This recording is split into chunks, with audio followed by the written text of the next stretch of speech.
back again, 2023. I'm known as AJ Kitz in the vintage racing world, Freddie Harbach's son-in-law, and I was actually on Freddie's pit crew from 1982 to 1992 when Fred ran his last race here, actually at Riverhead Raceway, and we won our last race and the championship. So we're back again with a couple cool things. This year, I couldn't help myself. I built this car, which is a pretty close with all the lettering of what was Fred's 36 Chevy Coupe X89 that he ran the first and won the very first All-Star League race, July 4th, 1967. And the cool thing about it is, similar, obviously not a steering wheel from back then, but even the seat material, the way Fred just had a single person seat, we could squeeze two in here, maybe, not two of me, but it's actually the same kind of piping setup and everything else. I made my own little V8 small block in it with injectors on it, and it really is made from a block. My block, engine block, really is a block. It's all wood with bolt-on stuff. This spins, so maybe we might do a little match race with Champ and I racing him. So we'll see. But anyway, and then what we decided to debut this year is, so this is the car. This was Fred's very last X90 Pinto and my very first X90 of 9 that I worked on in those 10 years. And the only thing, we'll take a walk. The only thing, obviously, for longevity purposes, I don't have a dry sump motor in it. I have a 604 crate. But a lot of this car, the chassis, there's some stuff inside the car that's original to the original car, including Fred's cigarette lighter, which I made politically correct, and it is a cigarette lighter with an eject button on it. This is from our original Pinto, non-functional, because I'm sure it will leak. All the decals, everything, I had to make the Winston decal, which is period correct. Those are the Winston decals they used in 1981 through 83. I had to custom make those. The Budweiser Racing, I made those. This is an original one, but the other ones are custom. This car was originally built 1981. It was known as Fred's birthday car. It's built in 3 weeks. And Fred brought this to a special race at New Egypt Speedway, Tom Garbach Memorial. Took it off the trailer. Fred turned the pole. Then the race rained out, and because it was a special race and their season was over, that was the end of the season. So, but this is from the 82 version. And then if you walk over to this side, a little tribute to Dutch Miller. And Fred used to joke around that all of his X89 fans have moved on. These are the crew members from 1982, actually 81, 82, and 83. This was our leftover car. 82, it didn't have any of the red stripes on. And happy birthday in heaven to Big Bill. This is actually his birthday. That's me. Big Jim's no longer here. Frankie, Savoni, Pete. What else can I tell you? Fred used to call this his armrest car, because I actually have a couple pictures of Fred during cautions, cigarette in his left hand and his arm up on the right, which Troyer stopped, I think, making the armrest version, I think in 86, I think it was. But anyway, so even the wheels, even though they're obviously new, we never really had much chrome on this car. We didn't really have chrome on any of our cars until we had the Cavaliers. But I also, you want to go in the trailer? We'll take a walk this way.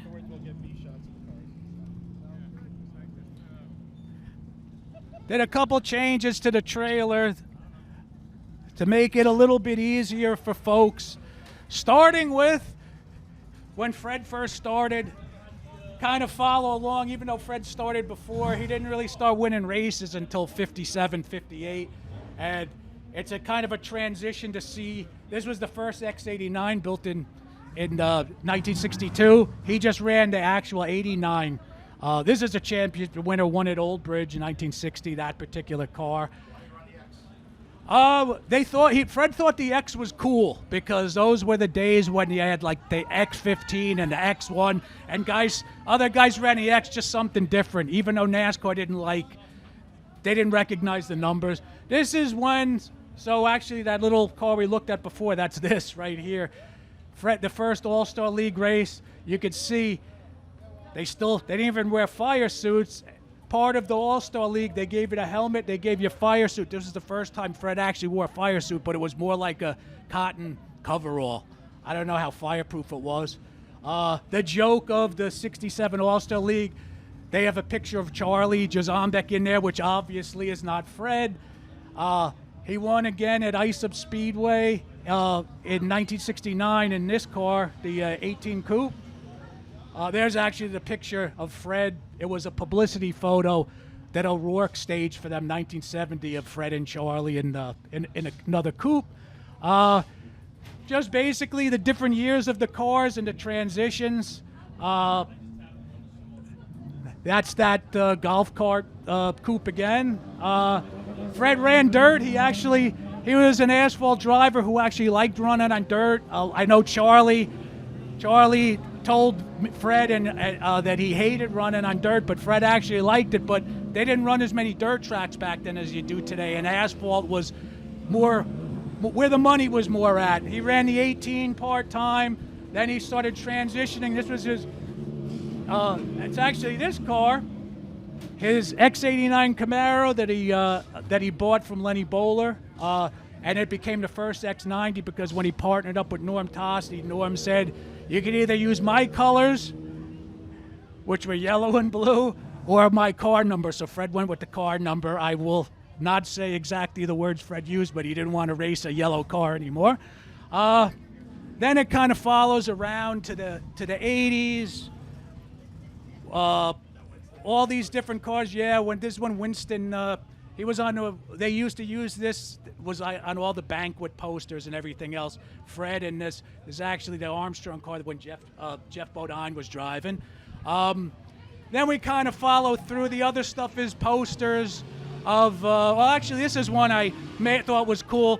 So Fred always wore an open face helmet his entire career. You can see. I think they called those Cromwells, which was really nothing more than like a jockey kind of a helmet. And this was something NASCAR used in a lot of publications. This photo is from 1962.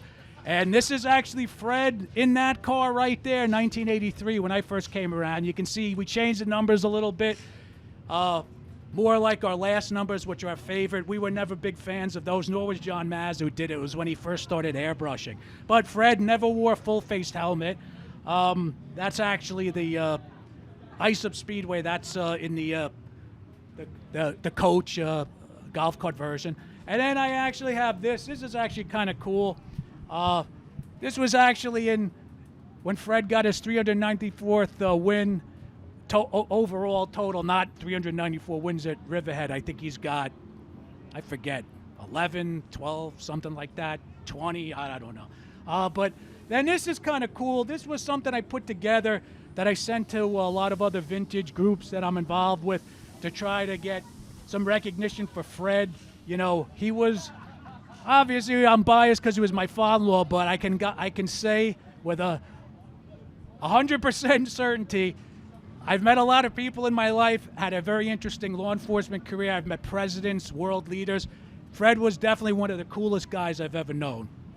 And I was lucky enough to have him be my father, that he was my father-in-law, that he allowed me to wear his daughter. But these are some of the cool stats. I don't know. I know you're not going to be able to see some of them, but one thing that I like to talk about that was really cool is Bill France Jr., not Senior, because he probably couldn't fit in Fred's house because he was almost 7 feet tall, but Junior would come visit Fred, and he actually would pick Fred's brain about how to make things safer. And believe it or not, if you go to Pocono with a 3-2-1, the longest straightaway of any NASCAR track ever, that 3-2-1 was Fred suggested that because he ran on the big track.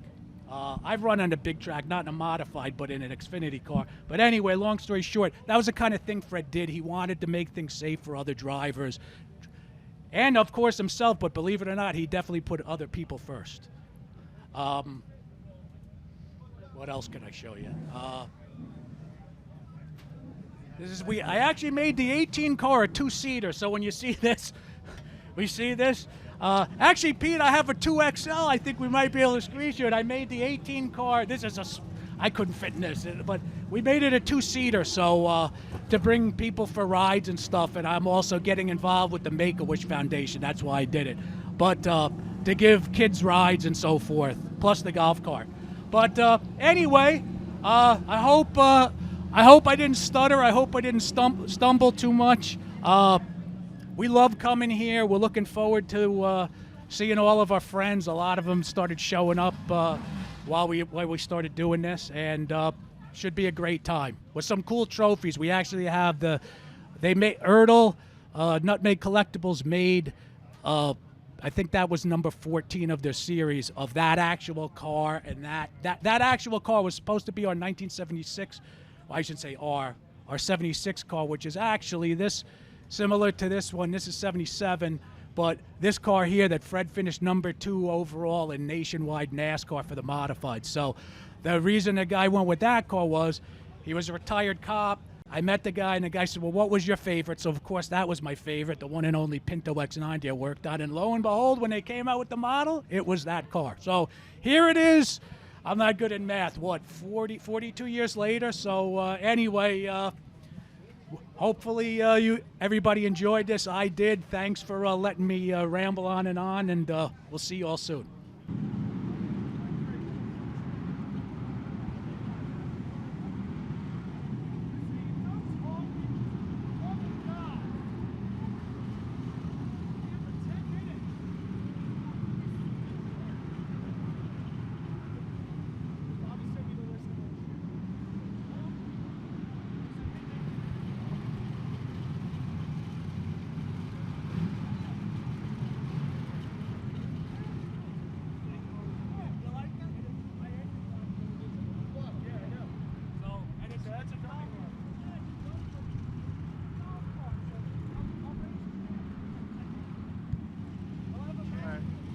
You got a lot of that stuff.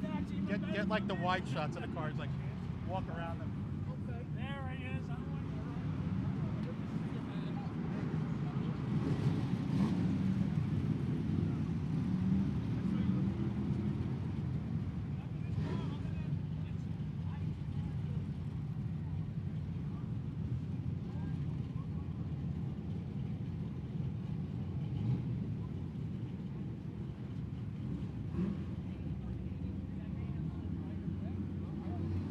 Shoot straight in there, maybe.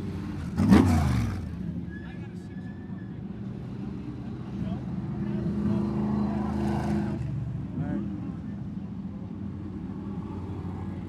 Let's grab the Pinto.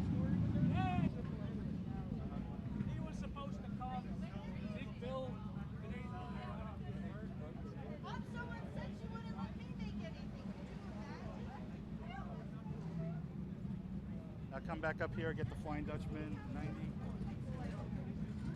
Walk over towards me. There you go, got the 90 in there.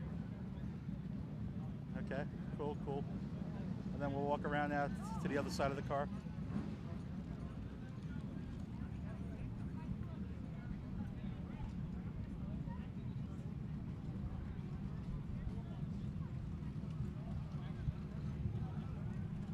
What's going on? Did you get my message? I sent you on Facebook. July 14th to live on 25. Yeah, so you guys know. Alright, ESP like 3:30. That's what I want to try to get. Cool. Good.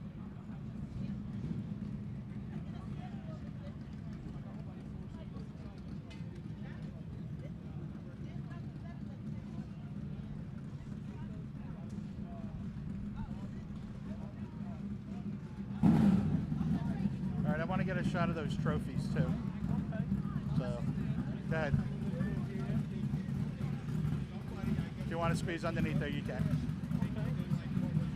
I can tell the kids to bring home the big squeeze tape, but they're not here yet. Alex, I don't know what How you guys doing?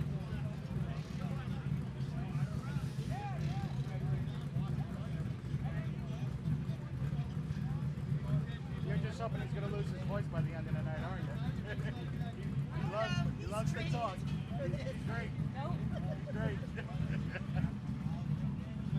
He lives for this one. Yeah. We shot the video last time with him. You know, we put it on YouTube. We'll do the same thing with this. Yeah. Should have been.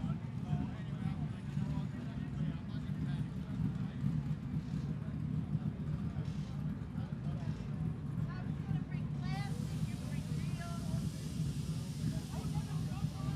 All right, cool. So